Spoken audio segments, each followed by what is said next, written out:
John, welcome to the show. I thought I'd start off with the fast questions. LinkedIn or Instagram? LinkedIn. Memes or blogs? Memes. What gets you the most attention online? Consistent content. Just high quality content, not rubbish, and increasingly in more recent times, more ads. Yep. Yes, I don't need more ads.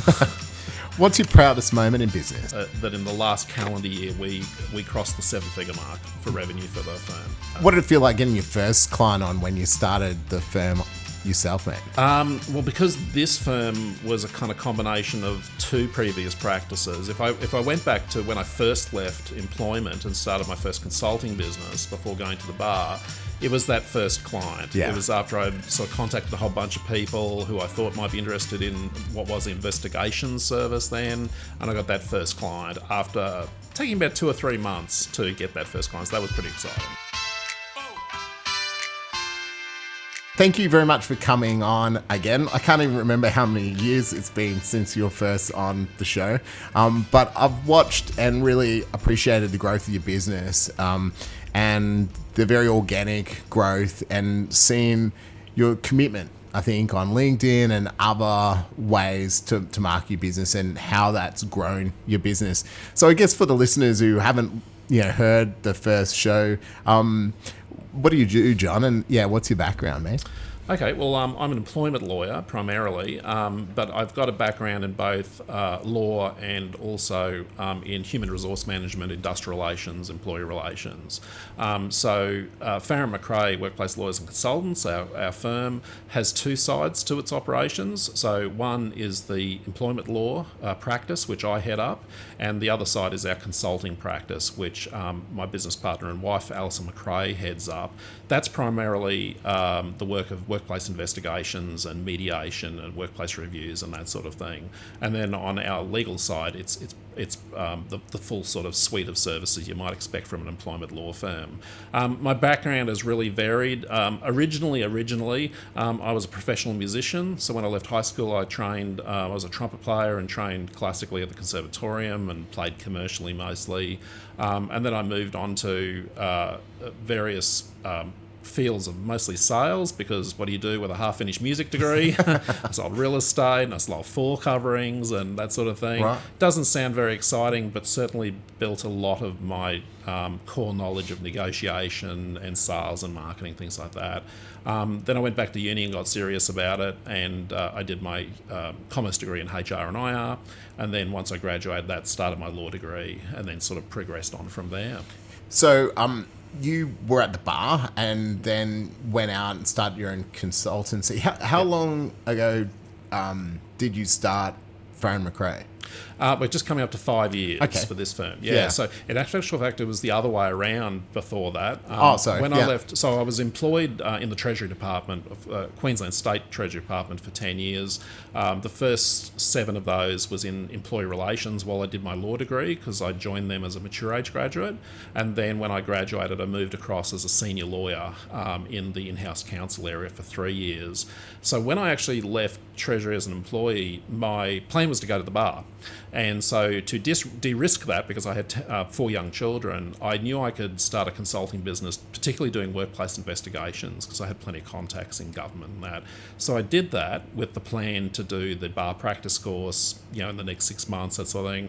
But then that all sort of took off, and I thought, well, okay, I'll just do this. I'm making plenty of money and it's going well. And I did that for a few years, and I thought, no, actually I do want to go to the bar. So by that stage, the Bar Association Queensland had introduced the bar exams. So before that, you could just go do the course. Yeah. So I had to do the bar exams and then the bar course, and then I started practice as a barrister. But I kept the consulting business going on the side to do workplace investigations, because people still wanted me to do that. Yeah. And then about 6.5 years, I decided to leave practice at the bar, join. Alison had started working in the consulting business for me, and there's about 3 or 4 reasons why I made the move to form the firm, Farren McRae, together, but that's when we started that. So it effectively combined the legal practice with the consulting practice into one firm. Yeah. And so you go out, obviously you've got all this experience, you're well known in the market, but it was, the two of you. Yeah. How did you create a plan to grow. And what was your thoughts early on? Was it, okay, this is enough, this is what we want to be, or did you always have a plan to bring more people in and ultimately grow it out? That's a really good question. I think the answer is initially no. We formed the firm for essentially the several reasons were that as a barrister in Queensland, you trade as a sole trader. You can't incorporate, you can't go into partnership. My consulting business was also as a sole trader. So one of the main concerns I had was actually survivorship. So if I was to die, all of a sudden those two businesses would evaporate with me. And so that was not good for our family. The other thing is that I didn't want my wife as an employee. I wanted to work as equal partners in the business, so it provided that. And it did... I suppose it did have that ability to expand, to actually grow the business, which you can't, well, particularly as a barrister, you can't grow a business like a solicitors can. So it had that potential, but I don't think we intended to right at the start. We were just happy to be able to formulate this business, and we were happy working in partnership and building that out. But it soon became really quite obvious that we had more demand than we could personally meet. And then I had my eye on a lawyer that I had known for some time, Kelly Cooper, who was our first hire, special counsel, and she had a young baby, and she was getting ready to come back to work. So I actually started conversations with her probably about 18 months before we actually hired her, and that was our first hire. Yeah. And then it was kind of off to the races after that. So, mate, you start to hire. How do you make decisions about the growth of your business? Because it's one of the hardest things to decide on, like having confidence that the work's going to be there. How have you made those decisions to know, okay, we will need someone in X amount of time? Have you jumped before the work's there, or how have you gone about it? It's a bit of both, and it differs slightly on each side of the business. So with the consulting side of the business, particularly since about 80% of the work is the workplace investigations, there is always plenty of demand. So I could hire another 4 investigators and I'd fill their work up because there's a lot of work out there. It's an unregulated function or profession, so the quality is very variable and often quite poor. So if you're really good, and we specialise in complex, high risk investigations and high stakes investigations. So there's not a lot of providers who can do them well. So the work's always there.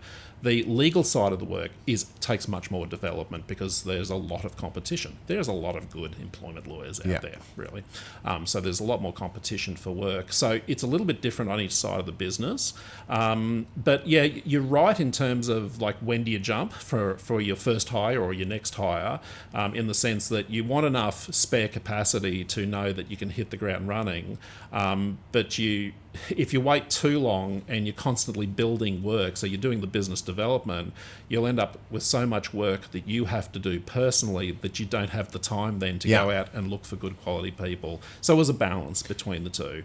And from a business management perspective too, you've got to make sure that your working capital and your cash flow is in good condition, and we put a lot of effort into managing that so that we know that we can comfortably make payroll, and we're not put under a degree of stress that means that we're then tempted to take work that we shouldn't be taking. Yeah. Well, it's you get trapped sometimes by so much work that you don't want to take more on, but then and I've seen people really burn out, to be honest, who have started their own firms and 5 years down the track end up wanting to go back to another partnership because all of the business stuff on top of doing all of the work becomes an issue. But they're making really good money, and actually a little bit of planning and a little bit less money and a view to hiring can generally get them out of the hole. Who have you looked to for mentorship and advice on these types of questions? Look, I've been in self-employed business for 15 years now, so I'm not a novice, although most of that time it was just me on my own. But I still had those same issues about, particularly about not taking on too much work, but then doing enough business development to make sure you got enough work all the time. So it's getting that balance. I don't have any particular like business mentors. I haven't had any coaches or anything like that. But I do read very widely. You know, I listen to a lot of podcasts and that sort of thing. But I've been interested in business and had my first business when I think it was 20. Like I said, not at a time where marketing was an easy, cheap thing like it is nowadays with social media. So I've had that sort of entrepreneurial, business-minded sort of interest for most of my life. Yeah, it's interesting.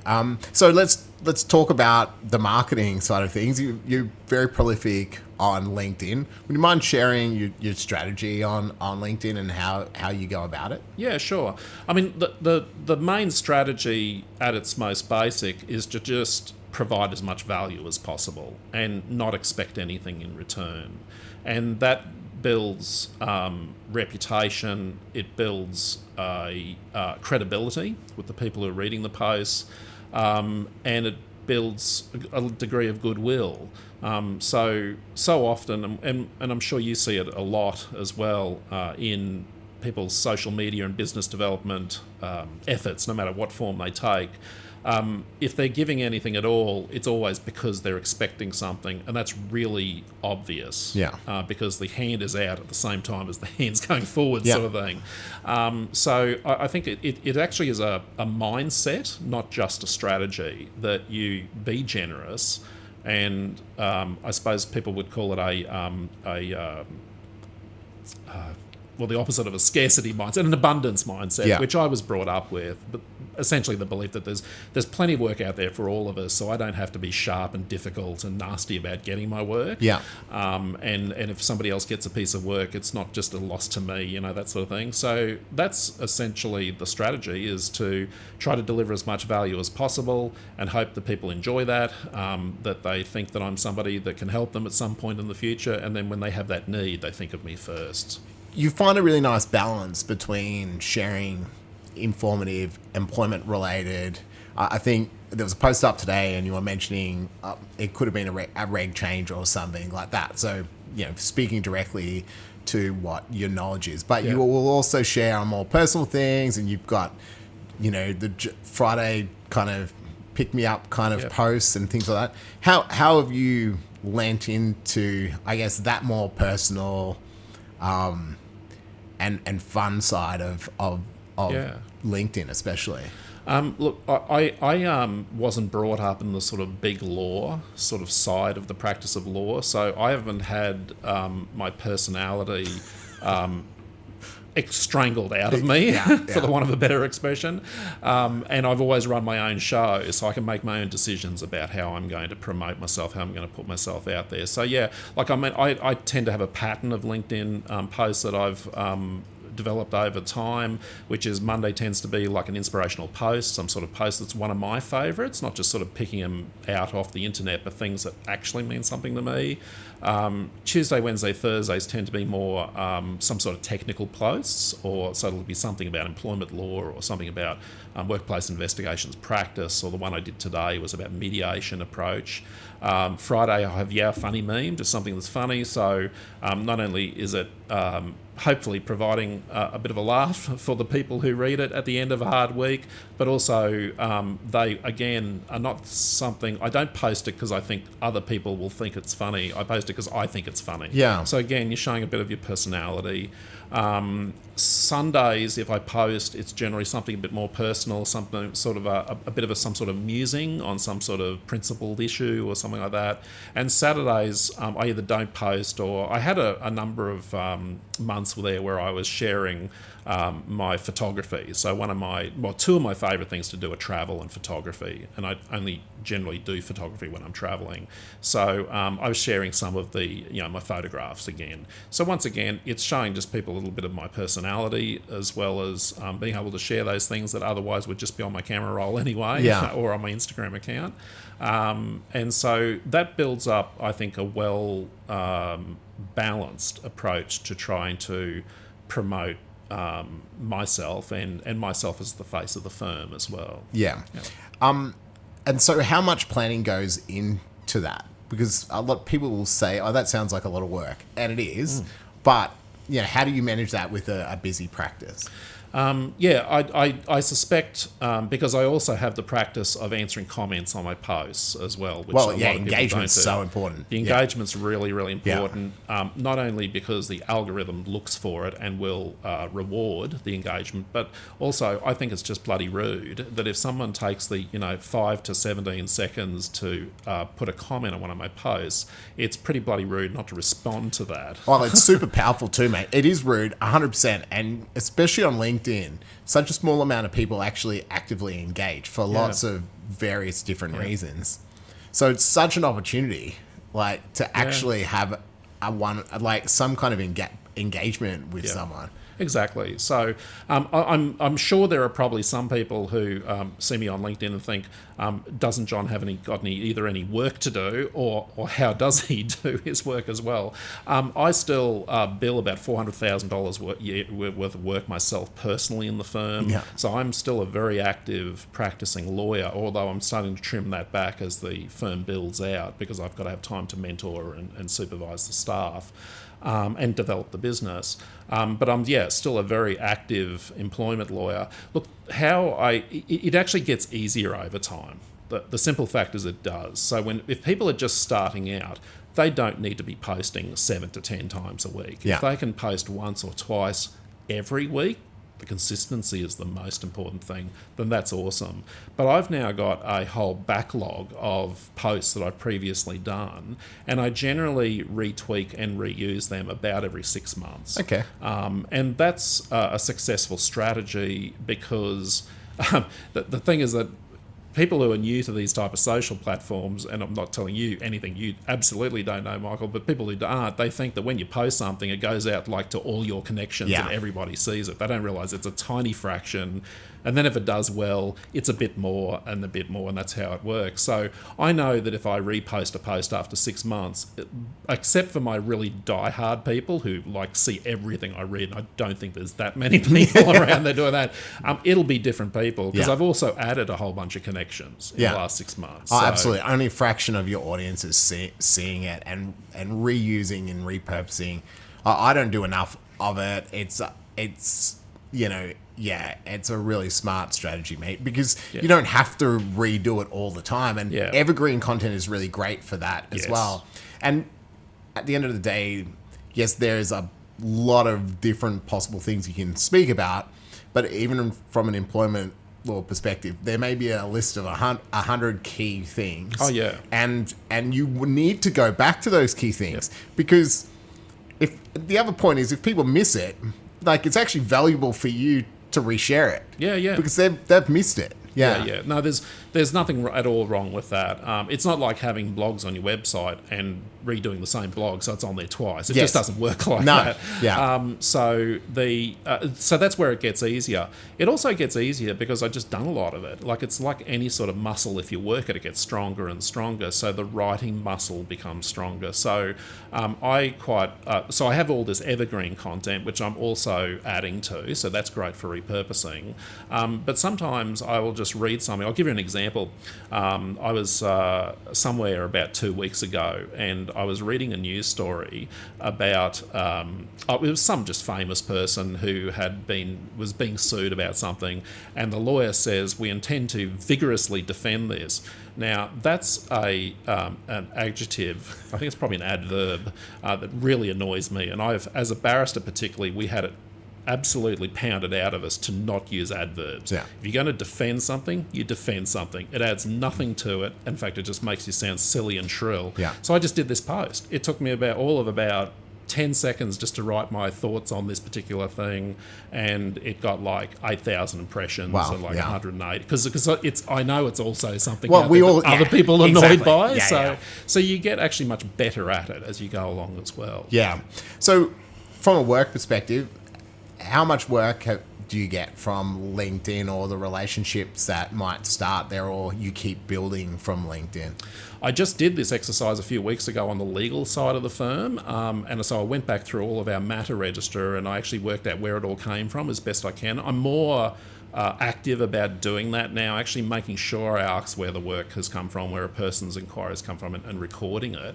And so about 50% of the legal work we've got either comes directly or indirectly from LinkedIn. Yeah. And by indirectly, it might be that one of my followers on LinkedIn has recommended me to somebody they know. Yeah. So that's what I mean by indirectly. And then probably about the next 40% is from referrals. And they are referrals either from past clients or other practitioners. So we get a reasonable amount of work from sole prac employment lawyers. So we get their overflow. They send their overflow to us. Yeah. Or commercial law firms who have, say, an employer client. They don't have employment lawyers themselves. They're happy to refer to us because they know their client's going to get looked after, but we're not going to pinch their client because we don't do commercial law. Yeah. So they know there's insulation there in terms of that. So that's that, and then the rest is just a mix of other just randoms. Some stuff comes off our website and small amounts like that, but yeah. It's generally the biggest bulk of it is from LinkedIn now and practitioner referrals. Oh, I would have thought your LinkedIn is also nurturing over time. This one thing that a lot of businesses forget, they've got existing relationships. Yeah. And those people showing up on there and seeing that are also the reasons why they will pick up the phone to you again in the future. Yep. And John's the employment lawyer. Because even though that's an existing relationship, it's just that constant, ability to be in front of people. That's what social media, that's what flicked the switch for me. Yeah. It was like, I was a recruiter. I had to make a lot of direct phone calls. Yeah. Hold on. If I can just be turning up and I don't have to make 100 calls, that's a lot more efficient use of my time. Yeah. It's that one-to-many way of marketing yourself. Yeah. So what does the future look like? What's the plan for the firm, man? I think... So we've got 3 employees, permanent employees and a casual on the consulting side with Alison heading that, and I've got now 2 lawyers working with me. We've made a strategic decision as we started building out the firm that we would only hire senior practitioners. Yeah. So all the lawyers on my side are special counsel level, so just one level below me. And in fact, Kelly, for example, has been a lawyer as long as I have. And then all of the consultants on Alison's side of the firm are principal consultants. So they're all at least 10 years plus experience in exactly what they're doing. So, and there's a couple of reasons why we took that approach, but that's the approach we've taken. So I think, look, there's a lot said about when you're building companies of any kind, the sort of implications that come from building organisations to a certain size and the problems that can happen after that. And I'm a keen follower of Daniel Priestley, who's an Australian who lives in London now. Yeah. And he talks about the size up to about 12 or 15 employees is really sweet. Everything's sort of self-managing. The team, sort of nurtures itself and that sort of thing. And then there's sort of no man's land between 15 and 50, I think he says, because you're too small to be big and you're too big to be small. And then after that, you've got the size to actually then bring in management structures and things like that. I think in terms of Alison and my own goals, our own personal goals as well, in terms of how the firm works in with our lifestyle goals, is that we would be looking at that sort of, 12 to 15, including us type sort of size in the future. And I think we've certainly got a goal. When we did our planning back in January, our 3-year plan is to about triple the revenue of the firm in the 3 years. And we're certainly on track to doing that so far, yeah. So how do you think law firms or professional services firms more broadly, but certainly law firms, how can they get more senior people engaged within their business like yourself? Because you're doing the LinkedIn outreach and content and so forth. What's your approach to other members of the team, and how do you think about that? And how could firms think about how do we encourage? Because I see a lot of firms struggle to get senior people to engage online. Yeah. Getting out of their way is a good start. Law is a very traditionally conservative profession when it comes to marketing in particular. And that's why we don't see a lot of lawyers really active on platforms like LinkedIn. You really are, like, you can count them on a couple of hands in Australia, because they're so conservative, they're so scared, they come from a position of fear in terms of saying anything about anything in public, sort of thing. And firms take that same approach with their employees. So there's all sorts of restrictions, anywhere from you are not to be involved in social media to, okay, you can, but here's a whole bunch of rules that make it almost impossible to do that in any sort of meaningful way.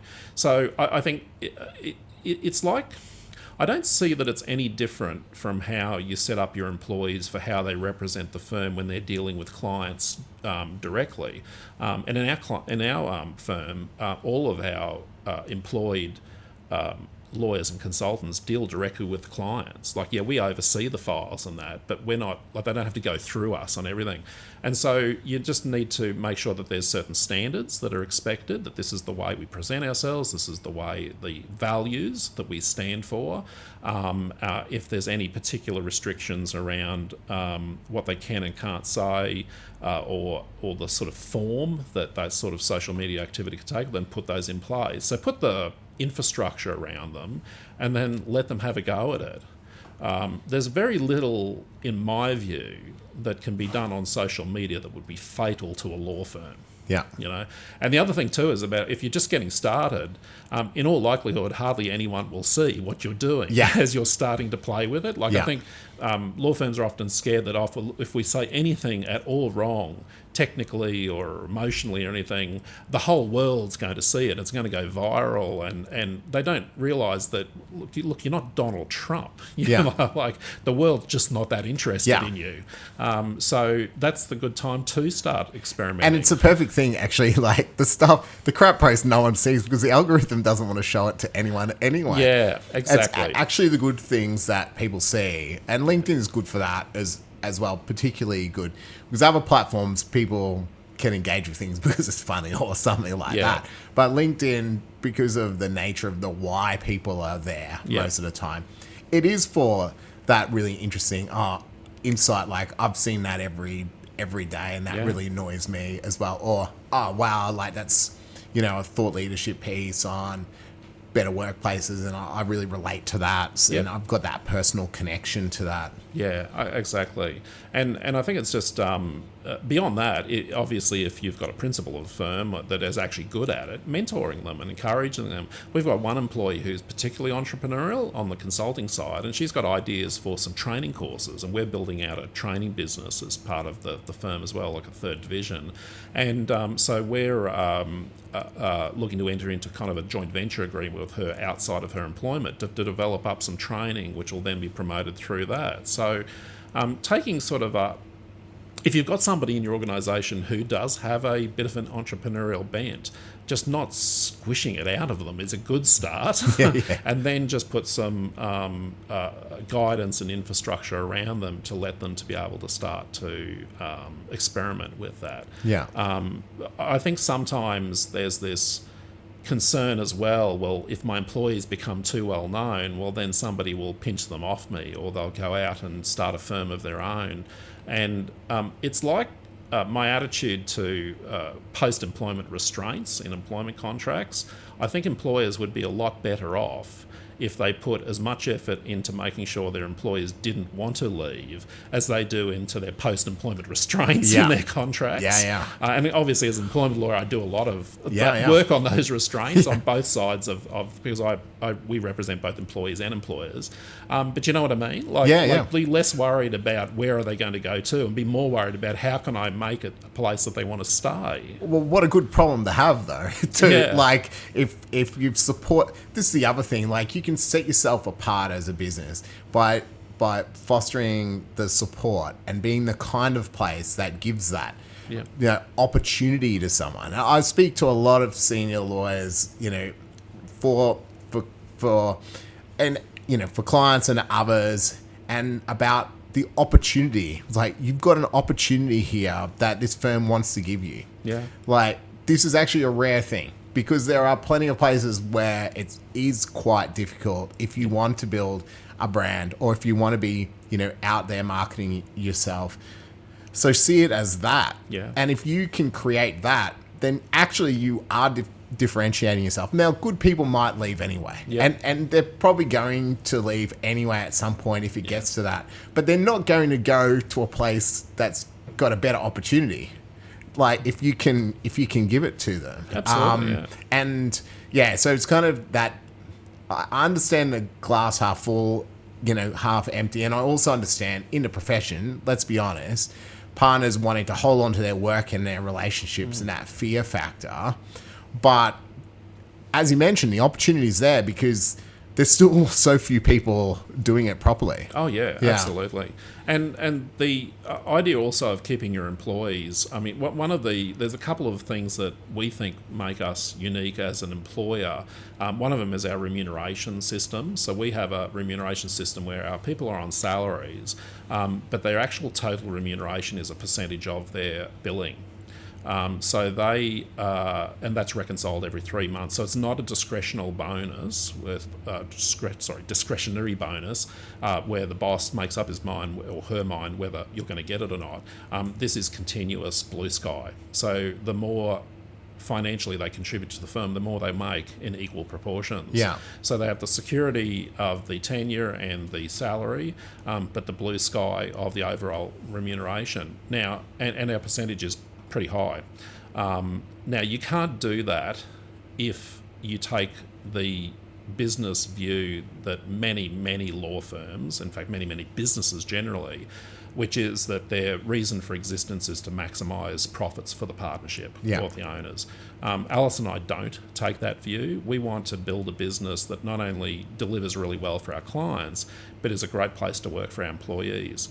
And together with the fact that we're a wholly remote working firm, which means all of our employees work from their home offices, and so we are flexible in terms of time and place, in terms of how work is done. Essentially, all we do is we just measure outputs. Yeah. We don't care when they're working or where they're working, subject to confidentiality and things like that. You can't do it in a cafe. But other than that, it's fully flexible. So we're actually starting to attract a kind of an archetypal employee, not 100%, but these are professional mothers. So probably 80% of the firm, in fact, I'm the only bloke in the firm, are mums who have built successful careers, have had children, they're wanting to go back to work and they're not being offered the flexibility in both remuneration and working arrangements from large firms or even medium-sized firms. And that's where we're able to, as a pretty small firm, attract really good people, like people who you wouldn't normally be able to attract to a firm of our size. But that's the combination of everything. And then Alison and I seek to be generous beyond that as well. So if things are happening for our employees, good or bad, we're also try to be generous in terms of supporting them and in rewarding them even beyond their remuneration, sort of thing. So that flexible work approach, did that come out of COVID, or was it something that you've always wanted to do? No, that's always. So when I first went and started my first consulting business, I worked from home. It was remote working. When I was a barrister, I did have chambers in town. In fact, I still own my chambers. There's another barrister renting them.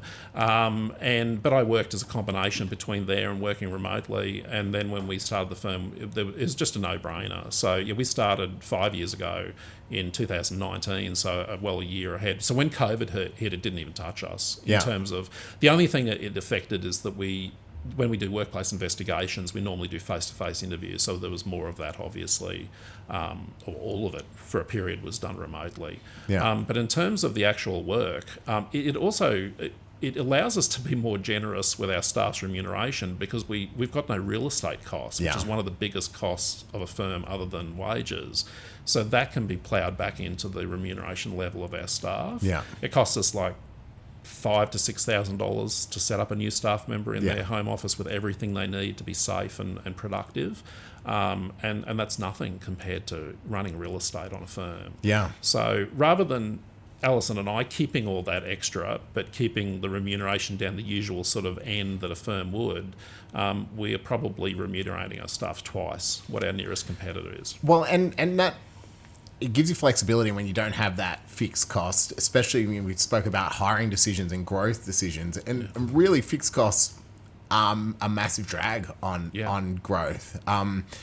So while I've got you, employment lawyer, a lot of people listen to the show have small businesses, growing businesses. What are some of the key issues that small and growing businesses need to be aware of? I know you speak in the Queensland hat on, but just generally from the employment perspective. Oh, look, and in fact, even though we're based here in Queensland, we've got a national practice in both sides of the business, because most employment law is federally based law. So whether we're handling a case in Queensland or New South Wales or Victoria or wherever, it makes no difference. Yep.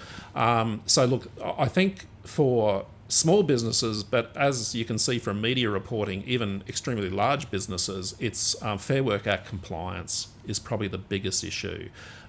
We are in a country that has a fairly complex set of employment regulations, multiple pieces of legislation, then you've got awards and enterprise agreements and all sorts of things going on, state-based stuff.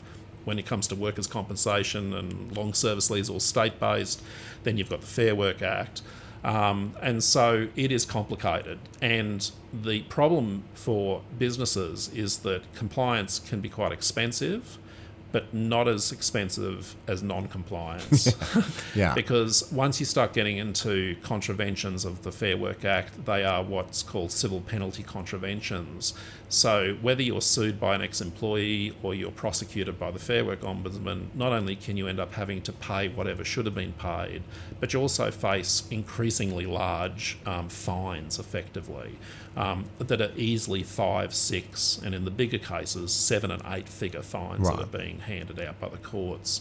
So obviously when you're a very small business, you don't have a lot of money to be going off and spending on employment lawyers, but it is by whatever method they can. And of course there's a lot of excellent self-help materials like the Fair Work Ombudsman's website and the Fair Work Commission's website. A lot of really good materials there that are designed to help small and medium businesses who don't have specialist advisors internally or externally to try to get their compliance right. Yeah. But that, from an employment law perspective, that's the biggest risk. Yeah. So, mate, you're a family man running a family business. How do you look after yourself in the middle of it? Because you know, a lot going on. How do you look after your own health and mental health? I've always exercised regularly. So until about 7 years ago, I used to actually run ultra marathons. Right. Clearly, when I was a bit lighter than I am now. Well, I did the odd long run as well. So yeah. Yeah. And the problem I faced is that when I used to run these ultras, I'd train for anywhere up to between 80 and 120 kilometres a week. Wow. And so when you're doing that, you can basically eat and drink anything you want. Yeah. In fact, the problem is getting enough kilojoules. And then when I was going to stop running, I stopped running, but I kept eating and drinking like I was still training 120 hours a week. Yeah. So that's a problem. So I'm trying to trim the weight back off at the moment. But I still walk every day. So one of my favourite times of the day is first thing, either on my own with our Labradoodle or Alison and I together. Often when Alison and I walk together, they were actually like also stand-up meetings for the day. Like we'll talk about what's coming up in the day and things that we need to discuss in terms of, you know, managing the household or managing the business as well. We normally stop for a coffee along the way and then come back. So that's probably my main form of exercise. I have had a meditation practice for a long, long time to one degree or another. Right. So I try to meditate at least once a day. If it's really stressful times, I really try to do it more than once a day because I find that's very settling. But beyond that... is there a specific form of meditation? Yeah, I and this might sound really woo-woo because I thought it did before I found out what it actually was, but I've tried all the breath meditations and mindfulness ones, and eventually I came across a couple of videos on transcendental meditation, and it actually, which does sound a bit woo-woo, but it actually is about just picking a mantra, some sounds that don't have any other meaning, and that's what you focus on, or sometimes just a tone. a single pitch tone. And it's actually, I've found it's the easiest way, by far the easiest way to meditate. So that's the main technique I use now. Yeah. I've got a couple of podcasts that I can play on my phone that have those sort of tones through, and some are guided as well. But that's really good. And having plenty of laughter. That's probably, in terms of stress management, one of my main personal ways of managing stress. And I guess that's reflected in those Friday posts. Yeah. That if I'm feeling really stressed, I'll usually, my go-tos are either to get my YouTube out and just watch something funny on it, or do a meditation, or both. And it's as the old saying goes, it's wonderful medicine. Yeah. So they're probably my three go-tos. Generally at home, we mostly eat vegetarian at home now. I'm not a vegetarian, so when I do go out, that's when I usually get my meat, if I'm having lunch or dinner with somebody. But at home, we eat pretty clean, mostly vegetarian diet. So we're trying to keep that as good as possible as well. Yeah, interesting. And you mentioned a love for travel. Yep. If you could be anywhere else, like where would you love to travel to? Italy. Yeah. Yeah, any day of the week, anywhere in Italy. I do like Europe generally. Most years, we're fortunate enough now over the December-January period to take about a month, and we will normally go to Europe. Yeah. We usually spend time in London because Alison's brother and her sister-in-law live in London. They're a doctor and a psychologist based in Earls Court, London, so we usually spend some time with them. I got to go for my 50th birthday. We spent a month in the States, and while I would never want to live in the United States, it is a very fun place to go for holidays. Yeah. And I had my 50th birthday in New York, which was a lot of nice. fun. So we'd like to get back there. Might have done that this Christmas, except we're a little concerned about the election and how that's going to play out in generally over Where there. in Italy, though? Where in Italy? We haven't actually seen a lot of Italy outside of Rome. So we've gone several times to Rome, the last time for about 10 days, which meant by then we've done most of the touristy stuff. And this was mostly just sitting around. Every day we go out to a favourite cafe and have a coffee and a pastry and just watch and listen. So you're really then becoming part of the city. Yeah. But we've been to Tuscany. We spent some time in Tuscany and a couple of the other places around there, but we really haven't explored the north and the south. So probably next trip that we go to Italy will be going down to the south. Yeah. We were lucky enough. We were in Sorrento and did Capri in October. And I lived in Rome, so obsessed with everything Italian. It's just and most of Europe. It is just so different from Australia, because Australia, at least modern Australia, is so young, whereas everything over there is so old. I do really like Greece as well. We just spent one of our more recent trips. We spent about a week back in Athens. Right, and, nice. And we've done some of the Greek islands, and that's also really great.